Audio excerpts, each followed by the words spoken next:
Salut! Si vous le souhaitez, vous pouvez acheter une de mes illustrations sur ma boutique Etsy. Le lien se trouve dans la barre d'infos. Je vous propose des illustrations originales autour du cinéma et du féminisme. Vous pouvez aussi soutenir la chaîne gratuitement sur Utip en visionnant une publicité, ou bien sur Tipeee en me faisant des dons mensuels ou en regardant aussi une publicité afin de me permettre à continuer de produire du contenu gratuit. Enfin, n'oubliez pas de me suivre sur Captain Watch, le réseau social 100% ciné, pour suivre mes pitchs et être au courant de toutes mes sorties cinéma. Merci, bon visionnage. Salut tout le monde, je vous rappelle que cette vidéo sort dans le cadre de tous les films que j'ai vus durant le mois de janvier 2020. Je vous invite donc à aller voir dans la barre d'infos si vous voulez voir les autres vidéos des films que j'ai vus durant le mois de janvier. Et sinon, on commence tout de suite pour parler des Enfants du Temps. Les Enfants du Temps est un film d'animation, un drame et une romance japonais. Il est réalisé par Makoto Shinkai. Jeune lycéen, Odaka fuit son île pour rejoindre Tokyo. Sans argent ni emploi, il tente de survivre dans la jungle urbaine et trouve un poste dans une revue dédiée au paranormal. Un phénomène météorologique extrême touche alors le Japon, exposé à de constantes pluies. Odaka est dépêché pour enquêter sur l'existence des prêtresses du soleil. Peu convaincu par cette légende, il change soudainement d'avis lorsqu'il croise Ina, qui a effectivement le pouvoir de faire disparaître la pluie. Alors moi déjà j'avais pas vu Your Name lors de sa sortie au cinéma, je l'ai rattrapé un peu plus tard, je crois que je l'ai rattrapé uniquement cet été d'ailleurs, et j'ai pas du tout accroché. J'ai trouvé ça niais, j'ai trouvé ça lourdingue, j'ai trouvé que ça en faisait trop, j'ai trouvé ça pas du tout pertinent. J'avais un petit peu peur pour les Enfants du Temps, et pour le coup je le trouve au contraire assez pertinent, assez actuel, assez intéressant sur sa vision de la société tokyoïte. Je trouve que c'est un film qui est un peu plus profond, qui est plus dur, qui parle de vrais sujets de société, qui n'a pas peur de s'ancrer en fait dans une actualité, de s'ancrer dans une vision sociale, et qui en plus de ça est porté par une histoire d'amour et des personnages qui sont beaucoup plus convaincants. C'est un film auquel je n'ai pas trouvé de morale niaise comme c'était le cas pour Your Name. C'est vraiment, j'ai beaucoup accroché à l'ambiance et au récit des Enfants du Temps que je trouve être en fait plus mature globalement. Si je devais résumer, je trouve les Enfants du Temps vraiment beaucoup plus mature. Est-ce que j'ai vraiment besoin de vous préciser que l'animation est magnifique? J'ai pas besoin de le préciser, mais je vais quand même le faire parce que je pense que c'est vraiment une des très grandes forces de ce studio d'animation. Parce qu'en plus, ils ont vraiment une manière d'animer et d'utiliser l'animation qui est très différente des studios Ghibli, par exemple. C'est vrai qu'en Occident, maintenant, Ghibli, c'est un peu devenu la référence du cinéma d'animation japonais, et on a un peu tout tendance à considérer par ce prisme-là. Ce studio-là, ce que je trouve vraiment intéressant, c'est qu'ils ont vraiment une patte à eux. Et notamment, ce que j'admire le plus, ce sont les jeux sur les lumières, les couleurs, les reflets, les rayons de soleil, ce genre de choses. Il y a des plans qui sont absolument époustouflants dans ce film. Ce que je trouve aussi magique avec ce réalisateur, et qui était déjà le cas dans Your Name, c'est sa capacité à magnifier la ville, à la rendre magique, mystique, à en faire un lieu qu'on a envie de découvrir. Je suis quelqu'un, personnellement, qui n'est pas du tout sensible à l'atmosphère des villes. Tout ce qui va être bâtiment, tout ce qui va être grande allée, très vide, le côté minimaliste. Moi, je suis très la fille de la nature et de la forêt. Si tu me mets de la neige, je suis la meuf la plus heureuse du monde, donc voilà. Et je trouve ça d'autant plus intéressant qu'il ait réussi à me toucher dans ce film à travers la ville, que moi je ne suis pas du tout sensible à cette esthétique-là. Donc ça prouve qu'il y a vraiment une manière de magnifier, d'amplifier, et je vous dis de ramener vraiment de la magie au cœur de la ville, qui est pourtant un endroit qui peut être assez désensibilisé. Par contre, gros bémol quand même sur ce point-là, de manière générale, c'est pas un reproche que je fais uniquement à ce film, quand le cinéma d'animation japonais utilise de la 3D, ça fait toujours cheap. C'est moche, c'est dégueulasse, ça fait faux, je sais pas pourquoi le cinéma d'animation japonais n'arrive pas à utiliser correctement la 3D. Ici, c'est encore le cas. On a un plan d'un feu d'artifice au cœur de la ville, et en fait la caméra se balade librement au milieu des feux d'artifice et contourne les bâtiments, et ce plan-là est en 3D. Au milieu de toute cette magie dans la ville, au milieu de ces jeux de lumière, de ces choses magnifiques, ce plan-là, qu'est-ce qu'il est moche, qu'est-ce qu'il nous fait sortir du film. Autre chose qui est quand même vraiment très très gênant en termes d'animation et qui est quand même proche du cringe, les placements de produits. On s'en parle de la subtilité de ces placements de produits. Non, parce que c'est quand même au point que le personnage principal, il est en train de bouffer du McDo. C'est quand même écrit vraiment partout McDo, etc. On lui sert un Big Mac, c'est marqué dessus Big Mac et tout. Et le personnage principal dit « Oh, c'était le meilleur repas de ma vie ».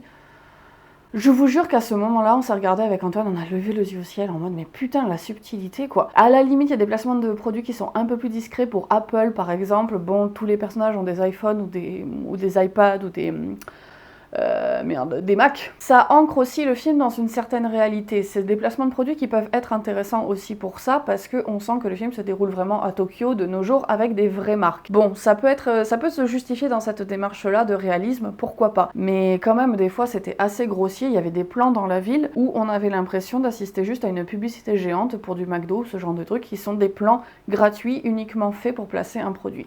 C'est vraiment, vraiment dommage et pour le coup, pas du tout finement amené. Autre chose que je trouve assez gênant dans ce film, mais c'était déjà le cas dans Your Name, alors je sais que c'est une manière de faire très japonaise, mais c'est une manière de faire très japonaise avec laquelle j'ai du mal, c'est le placement de chansons pop au milieu du film. Ça fait très Disney, mais ça fait très Disney raté en fait. De manière générale, je trouvais que l'OST et la BO du film étaient plutôt cohérentes, plutôt belles, voire même à certains moments très émouvants, mais ces chansons-là, ces chansons qui sont directement pop, oi oi oi oi oi, c'est même gênant, on a l'impression d'un coup de se mettre à regarder un clip de J-pop ou de J-rock, ça fait très, je sais pas, adolescent, appuyé, ça manque de subtilité, ça fait sortir du truc. Les personnages que l'on suit dans ce film, je les trouve très très très attachants. Leurs relations sont super belles, super naturelles, ils sont écrits avec beaucoup de bienveillance, d'humanité, de cœur, et je trouve que toutes leurs réactions, tout sonnait très naturel et pas du tout surécrit. Petit truc d'ailleurs, pendant que j'y pense, qui est assez marrant, vous avez remarqué sur la fin que la nièce de l'oncle, elle porte le costume de la fille à la Vespa dans Fooly Cooly. Moi ça m'a beaucoup fait rire cette petite référence, j'ai trouvé ça bienvenu comme clin d'œil. Donc vraiment j'ai eu beaucoup de plaisir à suivre ces personnages, mes préférés ça a été l'oncle et la nièce que je trouve vraiment, je sais pas, super cool, un peu marginaux, un peu je m'en foutiste. J'ai toujours adoré ce genre de personnages un petit peu caricaturaux qu'on a dans les mangas. Le seul truc que je trouve dommage en termes d'interaction, c'est la grosse présence de sexisme. Alors, je sais bien qu'on se trouve avec des personnages qui sont adolescents, qui découvrent leur vie sexuelle, on traite du passage compliqué de l'âge adulte à l'âge de l'enfance, avec aussi toute la découverte des corps qui sont différents du nôtre. Ok, j'ai rien contre ce thème en soi, et j'ai rien contre le fait que ce film essaye d'en parler, absolument pas. Ce qui m'énerve un petit peu, c'est qu'on a uniquement que du regard masculin porté sur des corps féminins, donc avec une hypersexualisation constante, toujours des jeux sur la poitrine, des jeux sur les petites culottes, etc. Et je sais qu'au Japon, c'est quelque chose qui est très important, c'est un humour qui se retrouve beaucoup dans les mangas, etc. Ce qui me gonfle, c'est qu'on n'a jamais le pendant inverse. Je sais très bien qu'un adolescent réagira comme ça face à des seins, face à une petite culotte et tout. Enfin, je veux dire, j'ai été ado, j'ai été con aussi avec le cul, tout ça, y a pas de souci. C'est pas l'écriture en soi qui me pose souci, c'est pas le thème en soi qui me pose souci, c'est le fait qu'on n'ait jamais le pendant inverse. Qu'on essaye toujours de placer les femmes, qu'elles soient adolescentes, adultes, etc., sur un espèce de piédestal où, par magie, elles ne parleraient pas de sexualité, que ce seraient des choses qui ne les intéresseraient pas ou qu'elles seraient un petit peu au-dessus de ça, etc. Bah non, en fait, quitte à montrer un garçon qui est pervers et qui est intéressé par les seins, bah montrer une fille qui le soit aussi. Alors, j'en suis même pas au stade de parler d'une représentation de l'homosexualité, parce que je sais qu'au Japon, pouf, on est loin sur ces sujets-là, donc même sur des relations hétérocentrées, faites quand même un effort pour nous proposer des choses qui sont un petit peu égalitaires, parce que sinon, c'est que du sexisme, et ce film, je suis désolée, mais il est sexiste. Comme Your Name l'était d'ailleurs, hein, Your Name était profondément sexiste. Les Enfants du Temps est construit sur le registre du conte, de la fable. On a énormément de rapports aux légendes traditionnelles japonaises. Je n'arrive pas trop à savoir, j'ai pas assez de culture dans le domaine, s'il y a des choses qui ont été inventées spécifiquement pour le film, ou si ce sont des légendes qui existent réellement au Japon. Et de toute manière, le film, à travers la quête initiatique du personnage principal, se construit aussi sur cette thématique-là, de la fable, du conte, et d'un engagement moral. Parce que, effectivement, qui dit fable dit forcément morale. Et j'ai un énorme problème avec la morale de ce film. En fait, j'ai un énorme problème sur deux points. J'ai un énorme problème sur le point de la construction du personnage principal. Puisque, en fait, sans vous spoiler pour autant ce qu'il arrive,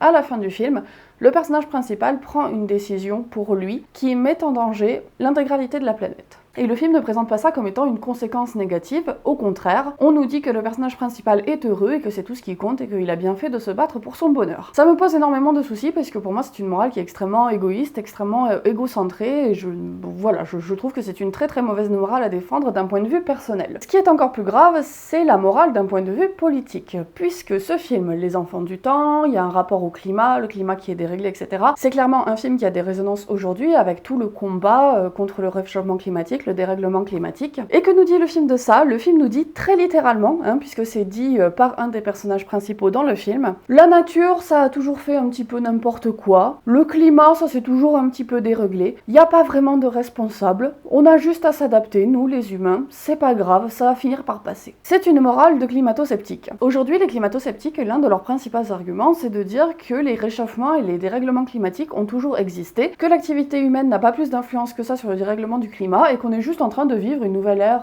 glaciaire ou une nouvelle ère de réchauffement, comme la planète en a toujours connu, et que c'est à nous de s'adapter. C'est profondément choquant de voir un film qui nie à ce point-là la réalité de la responsabilité des activités humaines sur le réchauffement climatique. Je trouve ça vraiment très grave. D'ailleurs, qu'on soit bien d'accord, hein, si jamais il y a des climato-sceptiques parmi vous, c'est pas un truc à débat en fait.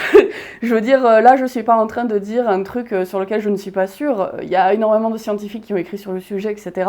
Il n'y a pas matière à débat. Le réchauffement climatique est créé par les activités humaines. Si jamais vous venez faire les Trump dans mes commentaires, je vous préviens, je supprime vos commentaires. Il est hors de question que je débatte sur une question comme ça qui ne mérite pas de débat. Et je sais bien que les Japonais n'ont pas forcément le même rapport à la nature, aux légendes, qu'à mon avis, même le réalisateur, ça se trouve, c'était inconscient qu'il ait mis ça. Et je pense que l'idée, c'était plutôt de dire que l'homme était moins fort que la nature, qu'il fallait plutôt essayer de s'adapter, vivre en harmonie avec elle, etc. Parce que les Japonais ont ce rapport-là à la nature, certes la nature qui est toute puissante. Mais je peux pas m'empêcher quand même de trouver ça choquant de se dire qu'on va juste rester inactif, que bon, la nature elle va faire son truc, on va tous crever, et puis voilà. En fait non, juste il y a un moment, on a tout foutu en l'air, il faut prendre des responsabilités, il faut essayer d'agir avant que ce soit trop tard. Et c'est dommage parce que à côté de ça, Les Enfants du Temps est un film que j'ai plutôt apprécié, que je trouve beau, que je trouve poétique, que je trouve divertissant, porté par des personnages qui sont vraiment très intéressants. Mais hélas, cette morale-là a fait que je n'ai pas du tout adhéré au film, et fait que j'en ressors avec quelque chose, une impression assez quand même mitigée et voire plutôt négative.